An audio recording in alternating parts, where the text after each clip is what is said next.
C'est à l'abri des regards que Saïfoul a accepté de nous parler de sa petite fille. Un jour, Soulem s'est mise à pleurer, sans cesse et sans raison. À l'hôpital, d'abord, les médecins ne comprennent pas. Ils pensent qu'elle va mourir. Elle a une forte fièvre. Puis ils annoncent à Saïfoul que son bébé a la polio. L'une des maladies les plus contagieuses au monde, ses jambes sont aujourd'hui paralysées par le virus. Tout le monde regrette ici. Toute la famille regrette. Il n'y a aucun médicament qui existe à ce jour pour la soigner. Cette maladie, c'est pour la vie. Aussi longtemps qu'elle vivra, elle est condamnée à rester comme ça. Elle ne bougera plus. Et elle ne guérira jamais. C'est un homme rongé aujourd'hui par les remords. Il avait refusé de vacciner son enfant. Il y a un an, pourtant, des équipes anti-polio ont frappé chez lui. Saïfoul ne leur a jamais ouvert sa porte. Je n'y étais pas vraiment opposé. Mais dans le village, il y avait des rumeurs. Des rumeurs qui disaient « le vaccin n'est pas bon, il faut le refuser ». Tout le monde disait ça. Certains disaient qu'il était mélangé avec de la viande de porc. D'autres racontaient qu'il provoquait des effets bizarres sur les hommes. Ici, tout le monde a refusé le vaccin.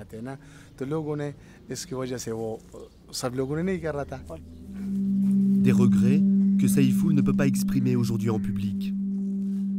Il nous laisse avec une question en suspens. D'où viennent-elles ces rumeurs ? Hors caméra, il nous suggère de nous rendre à la mosquée du village pour chercher un début de réponse. La grande prière vient de se terminer. Les esprits s'échauffent à la seule évocation du vaccin.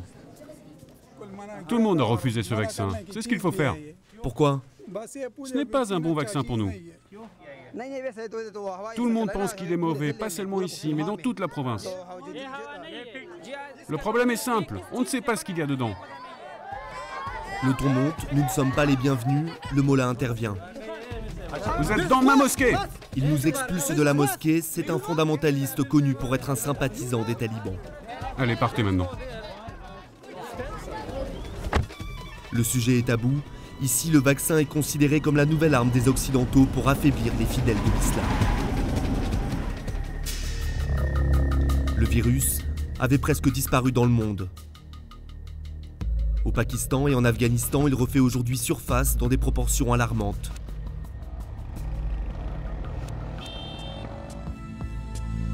Nous avons sillonné ces deux pays à la rencontre de ceux qui mènent campagne pour tenter d'éradiquer cette maladie d'un autre âge.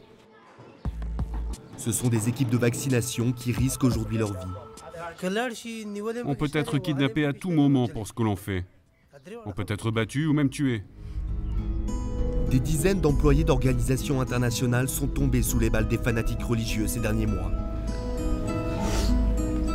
Tués pour un vaccin. Ils ne comprennent qu'un seul langage, ceux qui ont fait ça, celui des armes et des balles.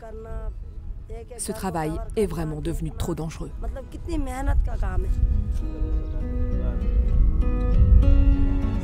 C'est une guerre méconnue et sanglante qui se déroule sur ces territoires.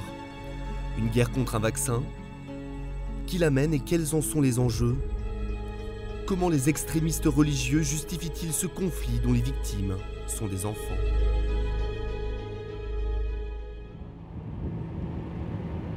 Notre enquête commence en Afghanistan, dans la province de Kunar, une région frontalière qui borde le Pakistan.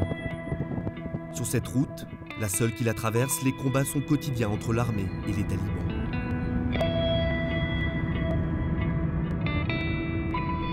Un déplacement à haut risque pour cette jeune Française, dissimulée derrière son voile, Charlotte Berthier. Elle travaille pour l'ONG Première Urgence et va changer plusieurs fois de voiture pour des raisons de sécurité, pour limiter les risques d'attaque. Cette route, elle l'emprunte régulièrement depuis quelques mois. Là, on a eu une très mauvaise surprise. On a découvert des cas de polio, 4 cas de polio en 2012 dans la zone. Et puis on a eu un nouveau cas il y a quelques semaines et c'est dû à la difficulté assez régulière de nos équipes à avoir accès aux endroits les plus isolés sur les activités de vaccination qui peuvent être assez mal perçues par certains groupes de la zone.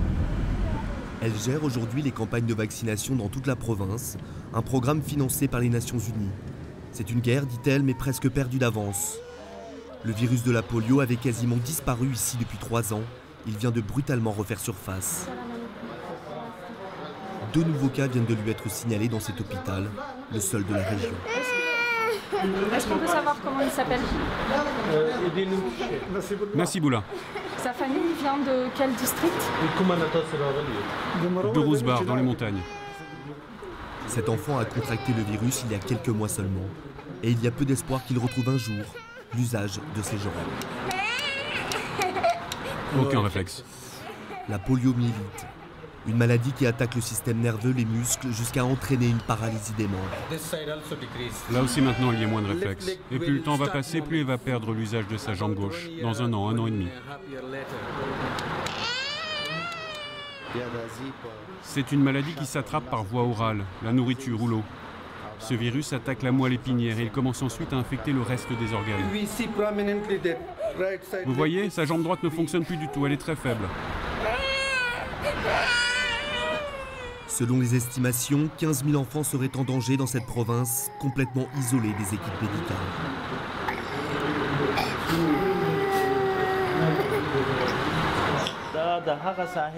Pendant 3 ans, dans votre district, aucune équipe anti-polio n'est venue. Oui, parce que les talibans les empêchent de venir. On a un petit peu un sentiment d'impuissance. Il y a des districts aujourd'hui qui sont couverts par la vaccination. On ne sait pas dans 2 mois comment ça va être. Peut-être qu'il y aura une réaction de la part des groupes dans ces zones-là qui feront qu'on ne pourra plus vacciner dans 2 mois. Le sentiment global, c'est que c'est préoccupant. Voilà. Pourquoi cette résistance des talibans face à un simple vaccin? Quelles sont les raisons de leur refus? Nous restons à Assadabad. Une campagne de vaccination doit justement débuter ce jour-là. La ville est encerclée par les talibans et quadrillée par des hommes en armes. Blindés américains et forces de sécurité afghanes. Le docteur Sadaat, un des médecins de l'hôpital, rejoint ses équipes anti-polio. Elle travaille dans un quartier populaire le long de la rivière Kunar. Ces hommes ont pour consigne de ne pas sortir de la ville. Plusieurs d'entre eux ont reçu des menaces de mort. Là, juste de l'autre côté de la rivière, on a des très gros problèmes. C'est trop dangereux pour nos équipes. Juste en face, il y a plus de 5000 enfants de moins de 5 ans qu'on n'arrive pas à atteindre.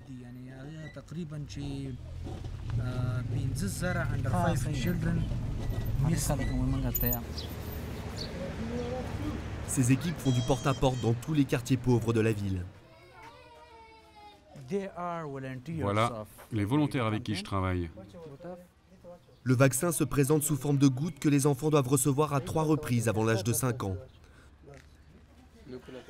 Le sérum est dans ces glacières, près de 200 doses qu'ils vont administrer. Ici, les femmes sont confinées chez elles, les enfants reçoivent leur vaccin dans la rue.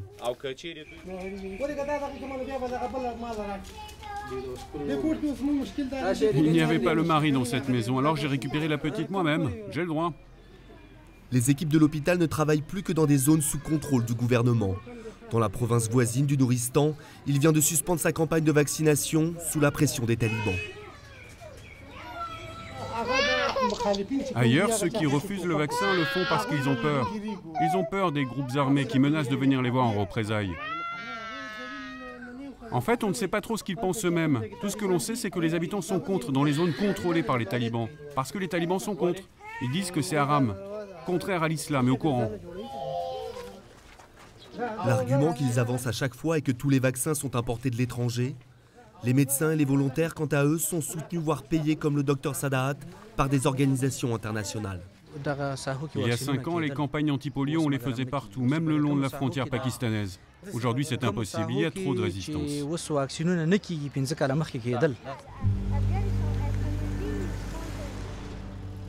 À la sortie de la ville, les policiers passent les voitures au peigne fin, à la recherche d'explosifs, d'armes, mais surtout ce jour-là d'enfants non vaccinés.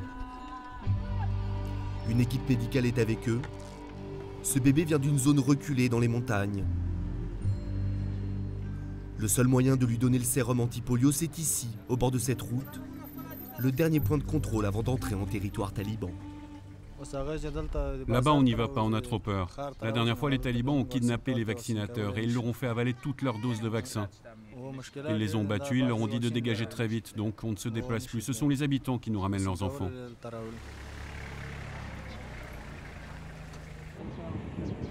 Combien d'enfants échappent aux campagnes des équipes anti-polio?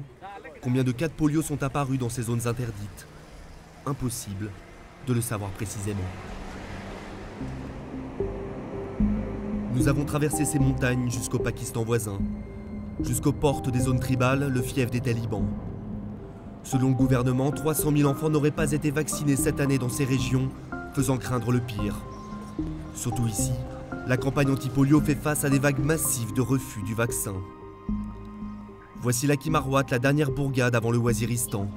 Dans la rue, des drapeaux aux couleurs du mouvement taliban, nous sommes sur leur territoire. Et les employés du gouvernement, responsables des campagnes de vaccination, l'ont bien compris, ils ne sont pas les bienvenus. Là, dans cette maison, ils ont refusé. Rien que dans ce village, 200 familles, la quasi-totalité des habitants ne leur ont pas ouvert la porte. Et dans cette maison-là, c'est pareil, il y avait 3 enfants. Un refus. Ici, c'est simple, toute la rue a refusé le vaccin. Ce père de famille est le seul qui a accepté de nous recevoir. Il enseigne le Coran dans l'école du village. Il y a 1 an, le plus jeune de ses fils a contracté le virus. Ses jambes sont aujourd'hui paralysées. Son père ne parle jamais de polio, il préfère évoquer une maladie divine.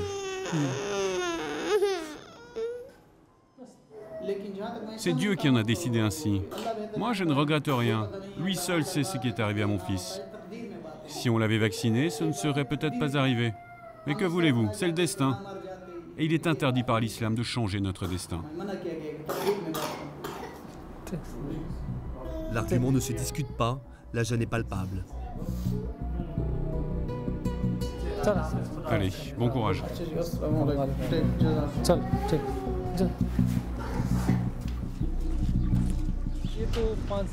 Le mollah de ce village est contre le vaccin anti-polio.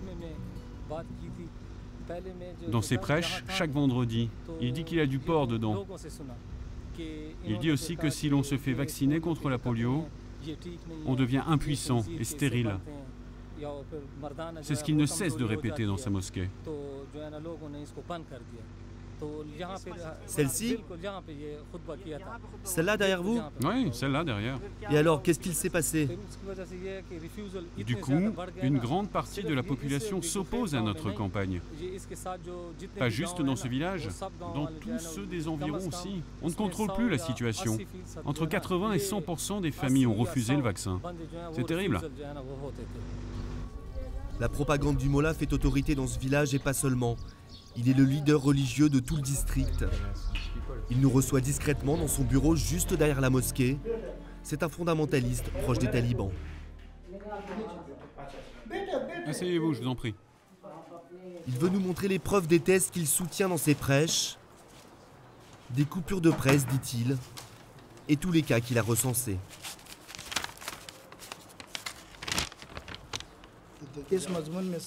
Il est écrit que 7 enfants ont contracté la polio, alors qu'ils avaient pourtant fait tous les vaccins nécessaires.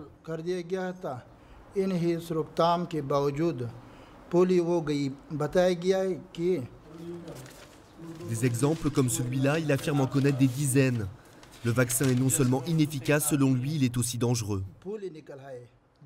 Dans cet autre cas, l'enfant a vu des plaques rouges apparaître sur tout le corps. Sa peau était infectée et les docteurs ont dit qu'il allait mettre 10 ans pour guérir, au moins. Il y a des cellules cancéreuses dans le vaccin qui ont déjà provoqué des milliers de morts. C'est des faits qui sont terribles. Quel est ce journal? C'est un vieux numéro de Zarb et Momin. Zarb et Momin, littéralement la révolte des purs. Un journal fondé par des proches d'Oussama Ben Laden dans les années 90, l'un des organes de presse. L'hebdomadaire soutient ouvertement le djihad des talibans. Son slogan traquer les ennemis de l'islam. À mon tour de vous poser une question. Vous savez d'où il vient ce vaccin? Il vient d'Amérique. Dites-moi depuis quand les Américains nous veulent du bien, nous les musulmans? Depuis quand les Juifs sont-ils nos bienfaiteurs? Je vous rappelle qu'il est écrit dans le Coran que les Juifs veulent détruire l'islam. Les Américains veulent détruire l'islam. Ils veulent en finir avec les musulmans.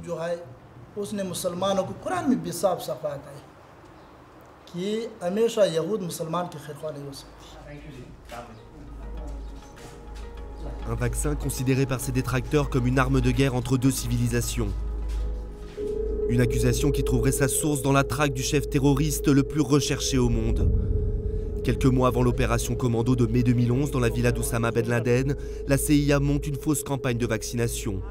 Un prétexte pour vérifier l'identité des occupants derrière ces murs. C'est un vrai médecin, un Pakistanais aujourd'hui en prison, qui avait été embauché à l'époque par les services secrets américains. L'affaire fait scandale, les talibans s'en emparent. Depuis, les vaccinateurs sont perçus comme des espions qu'il faut éliminer.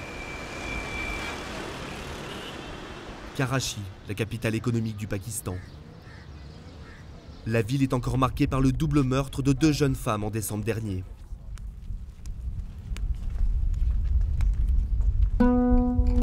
Madia et Famida, des mères de famille abattues de sang-froid dans une ruelle alors qu'elles vaccinaient des enfants contre la polio.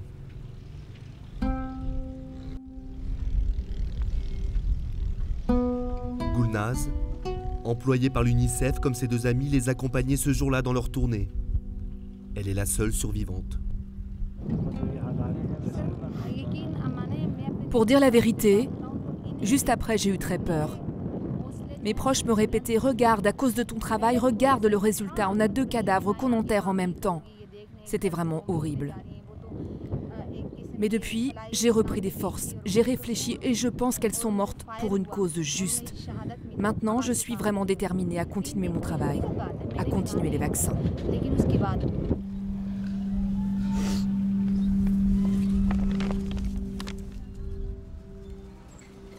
Pour la première fois, elle revient dans la rue où ses 2 amies sont mortes. Ici et dans tout le quartier, la campagne a été suspendue. Les équipes de vaccination n'y mettent plus les pieds. Regardez, c'est la marque de la balle qui l'a tuée. Madea est morte là. Puis Fameda, elle, a jeté sa boîte de vaccin et elle a essayé de s'enfuir là-bas, dans cette maison. La porte était ouverte.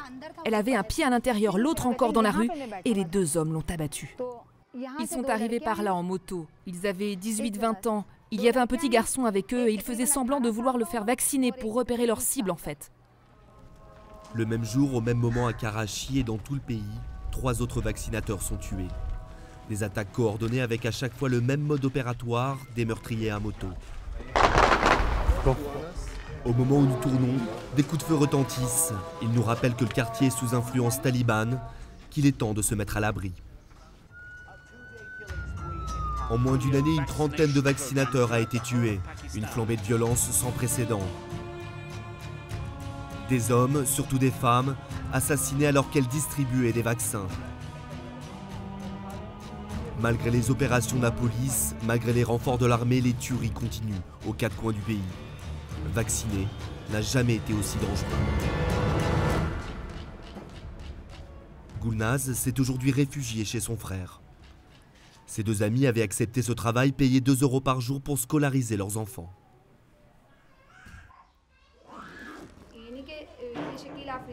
Ceux qui ont fait ça sont convaincus que c'est une fausse campagne de vaccination qui a permis de retrouver Oussama Ben Laden pour le tuer. Les compagnons d'Oussama Ben Laden et les talibans pensent que leur chef a été tué par des équipes anti-polio. C'est faux. Eux aussi, ils faisaient du porte-à-porte pour récolter des informations sur les familles. Nous, on fait pareil. Mais c'est juste pour vacciner les enfants contre la polio. Mais ils n'y croient pas. Du coup, ils s'en prennent à nous. Gulnaz le promet, elle continuera son combat contre la polio. Mais à quel prix? À l'époque de ce double meurtre, 2 suspects avaient été arrêtés. Nous nous rendons au commissariat qui était en charge de l'enquête.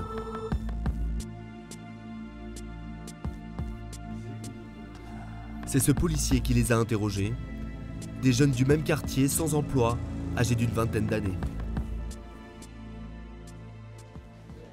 Ce ne sont absolument pas de petits criminels, ce sont des djihadistes. Quelle sorte de djihadistes? Ils font partie des talibans. Pendant l'interrogatoire, ils ont avoué qu'ils étaient sous les ordres d'un commandant taliban qui s'occupe de cette partie de la ville. Quel commandant? Le commandant Tarek. Qui est-ce?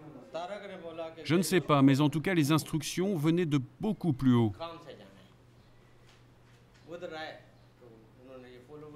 Ces gens-là utilisent les faiblesses de ces jeunes illettrés, ils les piègent. Ils les piègent? Ils les piègent, ils jouent avec leurs émotions, ils leur lavent le cerveau, ils les utilisent pour leurs propres objectifs.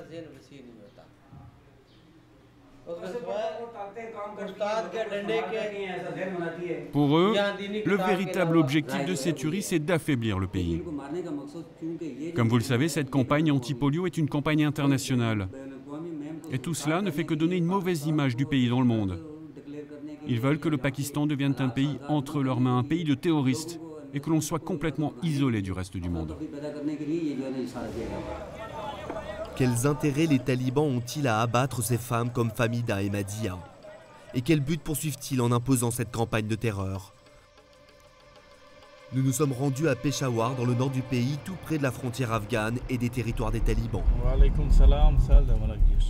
Un journaliste pakistanais a pu nous faire rencontrer l'un d'entre eux.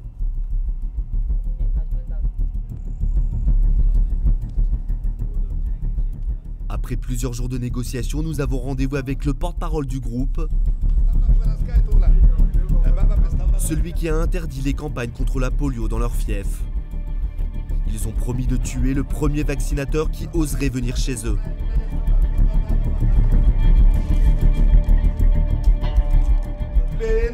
Ils sont tous suspects pour nous.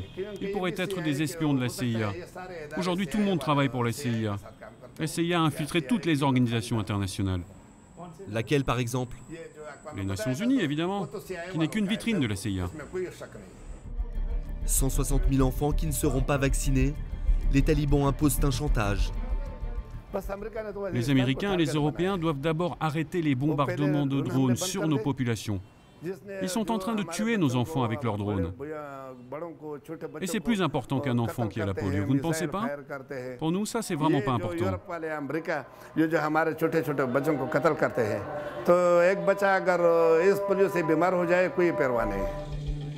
Les zones tribales seront bientôt complètement interdites d'accès aux équipes médicales, tant que les Américains interviendront dans le pays. Pendant ce temps-là, de nouveaux cas de polio sont signalés aux 4 coins du Pakistan. Aujourd'hui, même les grandes métropoles sont touchées. Karachi vient de connaître un premier cas de polio cette année, un garçon de 2 ans. Et ce n'est qu'un début, prédisaient les spécialistes. Comment résister? Comment lutter et éviter la multiplication des cas? Quelques rares volontaires continuent à arpenter la ville même quand ce n'est pas pour vacciner. Lui en fait partie, il s'appelle Abrar, il a 27 ans, frappé par le virus à l'âge de 3 ans. À chaque fois que j'entends un bruit de moto derrière moi, j'ai peur d'être attaqué ou même tué.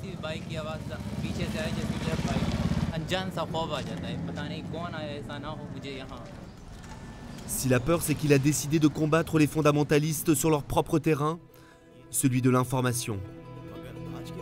Un combat qu'il a rendu célèbre, il est devenu le fer de lance de la campagne anti-polio diffusée dans tout le pays, sur toutes les chaînes. Bonjour. Aujourd'hui, il utilise sa célébrité pour faire la tournée des écoles.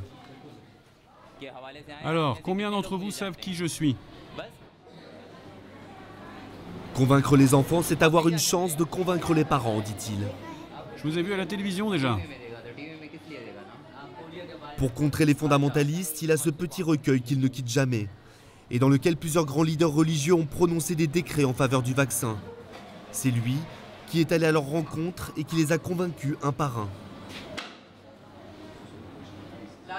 Tous les mollahs expliquent qu'il n'est en aucun cas dangereux, qu'il n'est en aucun cas contraire à la religion et qu'il n'y a pas de mal à se faire vacciner. Et comme partout où il passe, il y a des réfractaires comme ses élèves au fond de la classe. Donc toi, tes frères et tes sœurs ne sont pas vaccinés? Non, ma famille refuse.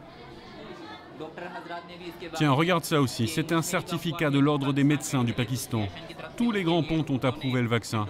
Là, c'est en anglais, et derrière, tout est traduit. Donc tu prends tout ça, tu le ramènes chez toi et essaye de convaincre tes parents, d'accord? Oui, monsieur. Ce travail de fourmi portera-t-il ses fruits? C'est en tout cas, il le sait, sa toute dernière carte. En fait, on fait tout ce qu'on peut pour supprimer cette propagande contre la polio. On va de maison en maison, de mosquée en mosquée, dans la rue, dans les écoles comme ici. On fait même des émissions à la télévision. Mais là, vraiment, on atteint le maximum de ce que l'on peut faire. Je ne vois pas ce que l'on peut faire de plus. Abrar, c'est que le temps presse. L'année dernière, les cas de polio au Pakistan auraient triplé. Les talibans tiennent déjà une première victoire et font miroiter le spectre d'une possible épidémie. Les experts de l'Organisation mondiale de la santé sont formels. L'échec de l'éradication dans ces derniers bastions de la maladie pourrait entraîner d'ici 10 ans l'apparition de 200 000 nouveaux cas à travers le monde.